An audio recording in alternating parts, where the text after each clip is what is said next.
Hey everyone, welcome back for another deep dive. Ever feel like you're your own worst enemy when it Mhm. comes to achieving your goals? Like you want to go for it, Yeah.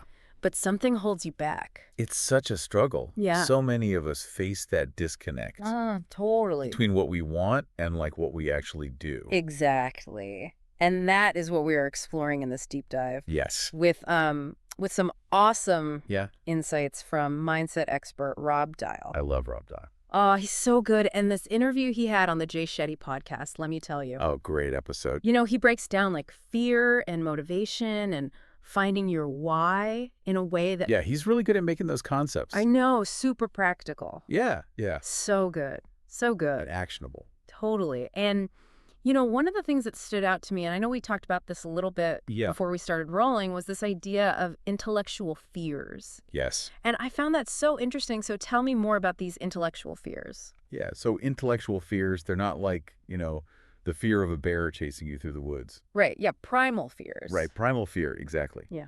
It's more like the things that scare us, not because they're actually dangerous. Okay. But because we've built them up in our minds to be these big, scary monsters. Okay. So it's all in our heads. Exactly. Yeah. Like, have you ever totally psyched yourself out of doing something Oh my gosh. Yes. because the fear of judgment or failure felt so real? It was like a wall stopping you from even trying. All the time. Like, oh man, I could give you so many examples. Yeah, give us an example. What's one that comes to mind? Okay, starting that podcast I've been dreaming about. Okay. It's not dangerous, right? Right. But just thinking about it makes my stomach churn. Yeah, Is that what we're talking about here? that's exactly it. And what's fascinating is that our bodies react to these imagined fears Oh, really? as if they were actual threats, Whoa. Like Rob, he uses this example of visualizing the absolute worst case scenario of a situation. Oh, no, that's what I always do. Don't do that. Usually right before bed. Not really a recipe for restful sleep. Right. But here's the thing. Just by imagining it, by letting our minds run wild with those what-if scenarios, Yeah. we're essentially triggering the same physical reactions as if it were actually happening. That adrenaline rush, that tightness in your chest. That is the worst. It's all too real. So we're basically tricking ourselves into feeling afraid. Yes. Even though the threat is entirely in our heads. You got it. No wonder we get stuck. Exactly.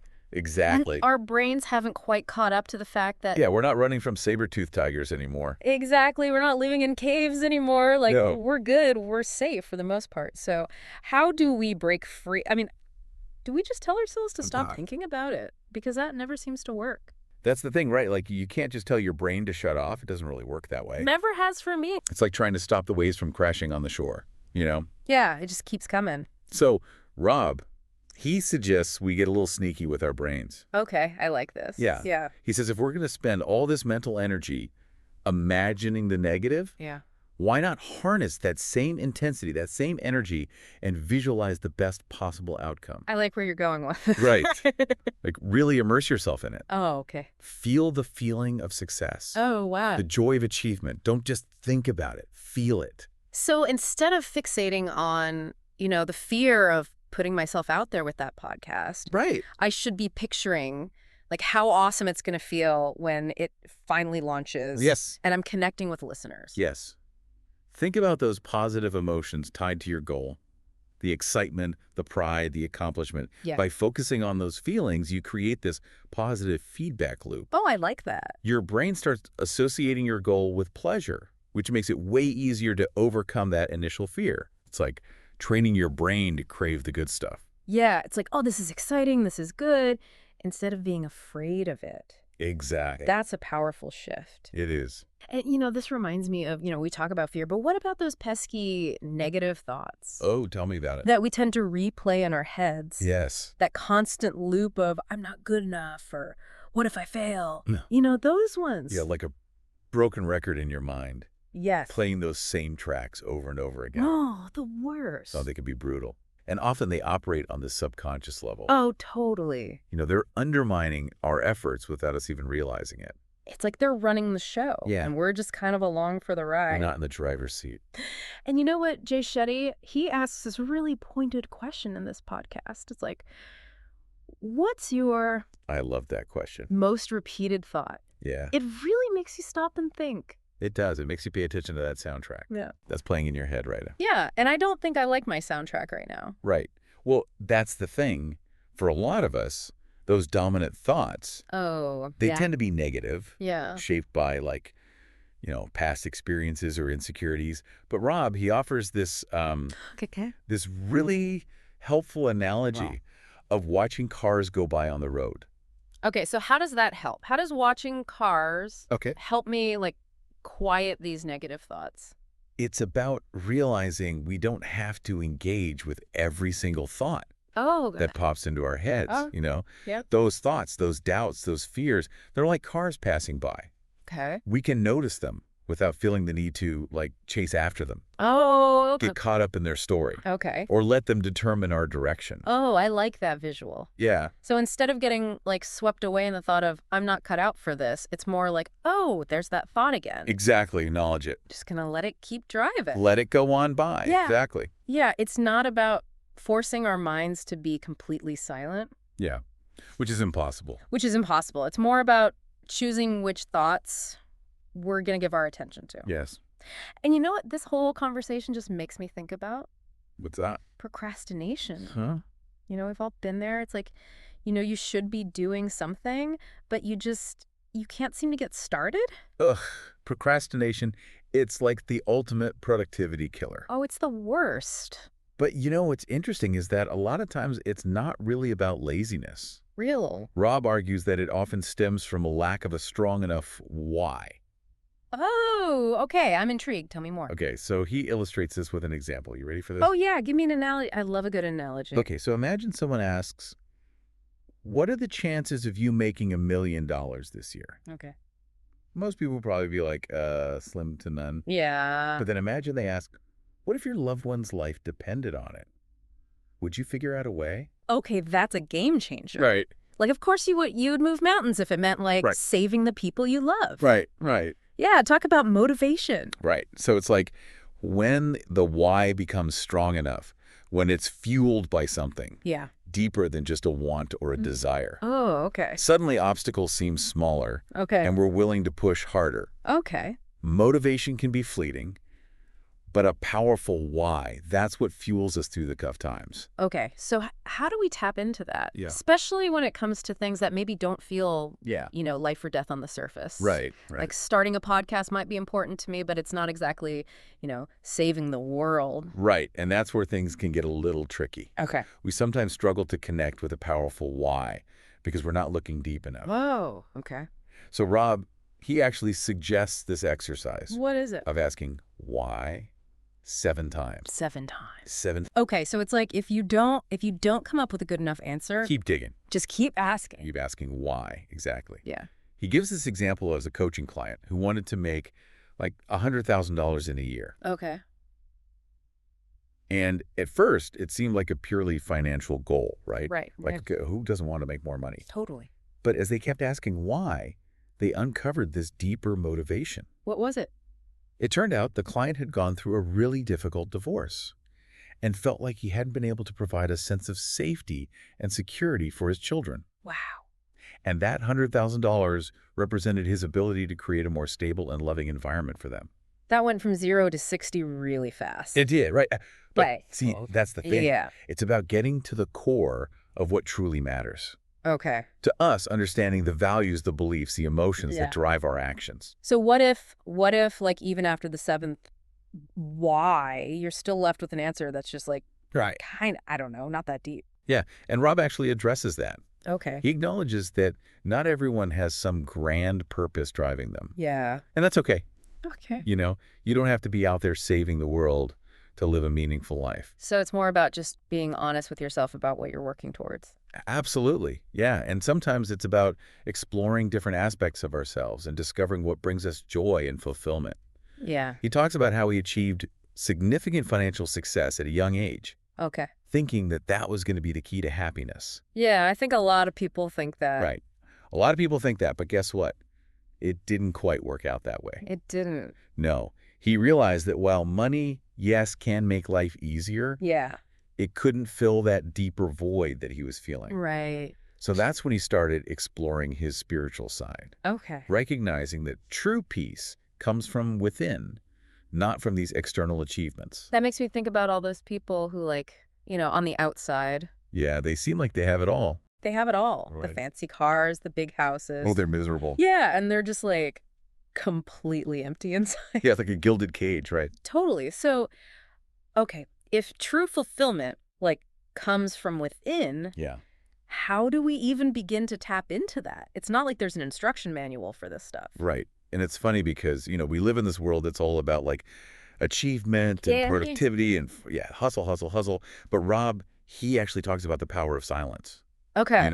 Carving out time for introspection and self-reflection. Oh, interesting. He actually would spend hours just sitting on his porch, sometimes even crying as he processed emotion. Oh, wow. And connected with his inner world. Okay. That's beautiful, but also kind of intimidating. Right. Not gonna lie. It's not for everybody. Not sure I'm ready for, the emotional porch crying session. Yeah. And you don't have to be, right? Everybody's journey is different. Yeah, totally. But I think the key takeaway here is the importance of creating space. Oh, okay. For those emotions to surface and be felt. Okay. To just, let them come up? And actually feel them? And feel them. It reminds me of that Gabor Mate quote, don't ask why the trauma, ask why the pain. Because we're so used to just, distracting ourselves and numbing out. Exactly. We're constantly trying to avoid discomfort. Yeah, and it's we're not actually dealing with the root of the problem. Exactly. It's like putting a Band-Aid on a wound that needs stitches. Yeah, we've got to go deeper. We've got to go deeper. Sometimes we need to sit with that discomfort, process those emotions, allow ourselves to heal. And that's how we figure out, what's really going on, right? Yeah. If we haven't dealt with our own internal stuff, how can we expect to, pursue our goals with clarity and purpose? That's such a good point. It's all interconnected, isn't it? Yeah, it's all one big, messy, beautiful thing. It is this inner work, the self-awareness, the understanding of our motivations. It's foundational to living a more fulfilling and meaningful life. Yeah, I'm with you on that one. This all sounds great. It does. It sounds good in theory. But I imagine a lot of people, myself included, struggle with, balancing this inner work with, the demands of daily life. It's hard. It's hard. It's how do you make time for soul searching when you've got... Yeah, you got deadlines. Kids and jobs and responsibilities. To-do lists a mile long. It's a constant juggling act. It is. Right. And it's something that, Rob acknowledges as well. He brings up this C.S. Lewis quote. Ooh, I love C.S. Lewis. You don't have a soul. You are a soul. You have a body. I love that. Right. What? It reminds us that we are both spiritual beings having this human experience. Yeah. And finding that balance is an ongoing practice. So it's not about, rejecting the material world entirely and becoming some meditating hermit. It's about existing in the world, but not being consumed by it. Exactly. Exactly. And that's where, learning to lead from the heart, as Rob puts it, becomes so important. Okay, I like that. Lead from the heart. Yeah. What does that even look like, practically speaking? Give me an example. Okay, so imagine you're faced with a major career decision. Okay. Leading from the head, right? The logical mind might mean choosing the path that offers the highest salary. Right. Or the most prestige. Okay. But leading from the heart might mean choosing the path that, lights you up inside. Oh. Even if it comes with more uncertainty or requires you to take a risk. So it's even if it's scary, yeah, you're but this is what I'm supposed to be doing. This is what feels right. Yeah, this feels right. Yeah, it's about trusting your gut, even when logic is telling you to play it safe. I like it. It's a little rebellious. It is a little rebellious. A little bit scary, but exciting. Right. And it's about recognizing that sometimes the most fulfilling choices aren't always the easiest or the most conventional. Right. They're not always the ones that society is telling you to make. Exactly. And this actually makes me think about something else that really struck me. Yeah. From Rob's interview. This idea that our lives are both significant and insignificant at the same time. That is a paradox. It is a paradox. It's so hard to wrap your head around. It is. Because on one hand, we're told our lives matter, we can make a difference. Right. You're special. You're special, you're unique, but then you look at, the vastness of the universe. The vastness of the universe, and you're I am just... You're just a speck of dust. A speck of dust. Floating around. Does any of it even matter? But it's about embracing both of those truths, Okay, so how do we do that? How do we find that balance? We want to feel significant without letting our egos get totally inflated. Right, because no one likes like a big ego. Nobody likes to know it all, right? Right, exactly. So it's this lifelong practice, for sure. Okay. But I think it starts with cultivating a sense of humility. Oh, humility, okay. Yeah, remembering that, we're all just like tiny specks Yeah. in this grand scheme of things. And this could actually be incredibly liberating. Liberating. How so?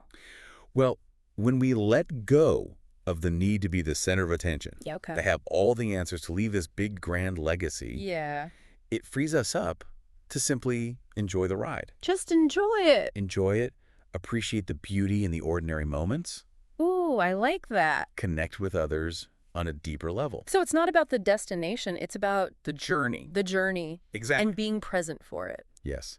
And recognizing that our contributions to the world don't have to be these big, splashy things to be meaningful. Right. Sometimes, the smallest acts of kindness or generosity can have a ripple effect that we may never even see. It's like we're putting good out into the world, and we may never know what impact that has. Exactly, but it matters. Yeah. So that's a good reminder. And, speaking of impact, Rob also gets really candid in this interview. Oh, does he? About some of the challenges he's faced in his own life. Like, he talks about, struggling to trust others and really let people in. Oh, yeah. That's a big one for a lot of people. It is a big one. And, vulnerability can be scary. It can be really scary. It can be terrifying. So, what did he attribute that to? Yeah. Well, he opens up about his childhood. Oh, wow. And some difficult experiences he had, particularly with his father. Okay. And it sounds like he kind of developed this belief that he had to do everything on his own. So he felt like he couldn't rely on other people. Yeah, like relying on others wasn't safe. Oh, wow. So he built up these walls as a way to, to protect himself. To protect himself from getting hurt. Exactly. Yeah, I think a lot of us can relate to that. A lot of us have been there. Yeah. Right. And, while that independence served him in some ways, it also kept him from experiencing the joy and the support that come with true intimacy. Right, like the good stuff. The good stuff, exactly. So how did he break free from that? Well, it seems like it was a process. Okay. But a pivotal moment was realizing that asking for help wasn't a sign of weakness. Oh, interesting. But actually a sign of strength. Wow. Okay, flip the script. Flip the script. Because it takes courage to admit you don't have all the answers. Yeah. To be vulnerable enough to let others see your struggles. Yeah. It's huge. It's huge. Like that saying, no man is an island. We weren't meant to go through this thing called life alone. We weren't. And sometimes asking for help, whether it's from a friend, a therapist, or even just like reaching out to someone you trust. Yeah. It can be the bravest and the most important step that we can take. Absolutely, because you're right. Like, we're all in this together. We are all in this together. And we don't have to carry the weight of the world on our shoulders. Oh my gosh. And this just makes me think about Rob's emphasis on self-awareness. Yeah, such a good point. He even says in the interview that if he could create one law for the entire world, one law, it would be that everyone has to practice self-awareness for at least 5 minutes a day. I love that. And when Jay Shetty asks him about this, he's like, so you're saying that the root of all our problems is a lack of self-awareness. That's what he's saying, basically, yeah. Wow. And it's true. It's like we're all just kind of like bumping into each other. Yeah, totally clueless. Completely oblivious to how our words and actions are impacting ourselves and everybody around us. Totally. And without that awareness, without understanding our own motivations and patterns, it's almost impossible to create lasting change. We got it. So it's like self-awareness is the foundation for everything. Get the foundation. Personal growth, healthy relationships. Yes, yes, yes. Creating a more fulfilling life. It all starts with self-awareness. And speaking of creating a fulfilling life, I love how he defines success. Oh, yeah. What's his definition? He says, success is living by your own personal code. I love that. Oh, I love that. So good. So what does that mean? What does that look like? Living by your own personal code. Right. Like, how do we do that? Yeah, because it sounds good, but yeah, but practically speaking, how do we actually, implement that in our lives? Right, exactly. Well, he says it's about figuring out what matters most to you. Oh, okay. Not what society tells you should matter, or your parents or your friends, but what matters to you. Okay, so your values. Your values, yeah. What you stand for. And then having the courage to live in alignment with those values. Oh, I love that. Even when it's hard. Yes, even when it's uncomfortable. Even when it means going against the grain. Yeah, that's so powerful. So good. And it makes me wonder, what are some, practical steps, right? Because this is all very abstract and philosophical, which I It's love. good stuff. But, like, what can we do? Yeah. How do we bring it down to earth? Exactly. How do we cultivate more self-awareness in our everyday lives? Well, I mean, we talked about some of them, right? Like therapy, Yeah, the therapy's journaling, spending time in nature. Oh, nature's the best. It is the best. It's like a reset button for your brain. Totally. Even just like taking a few minutes each day to sit in silence. Yeah. And tune into your thoughts and feelings. Just be present. Just be present. Like, ask yourself those big questions. Yes, like what am I feeling right now? What's important to me? What do I want to create? Yeah, those questions might not have easy answers. Right. But simply asking them is a powerful act of self-awareness. It is. And, it's like we're all a work in progress. And the more we understand ourselves, the more we can shape our lives into something that feels really authentic. Yeah, like truly us. I love that. This has been such a good conversation. This is awesome. I know, this deep dive. It's really given me a lot to think about. Me too, me too. I especially love that exercise, asking why 7 times. It's a good one. I'm going to be trying that one out this week. I might have to steal that one. Steal it, steal it. It's all yours. Okay, deal. What about you? What resonated most with you? For me, I think it's that idea of leading from the heart. Oh, so good. It's so simple, but it's so powerful. And I think it's just a good reminder for all of us to check in with ourselves regularly and be like, yeah, ask yourself, am I living in alignment? Am I making choices that feel true to who I am? And if not, it might be time to make some adjustments. Maybe shake things up a bit. Yeah. Well, on that note, we will leave you with this thought to ponder. Ooh, I like it. What would it look like to lead from the heart a little bit more today? Even in small ways. I love it. Until next time, keep diving deep.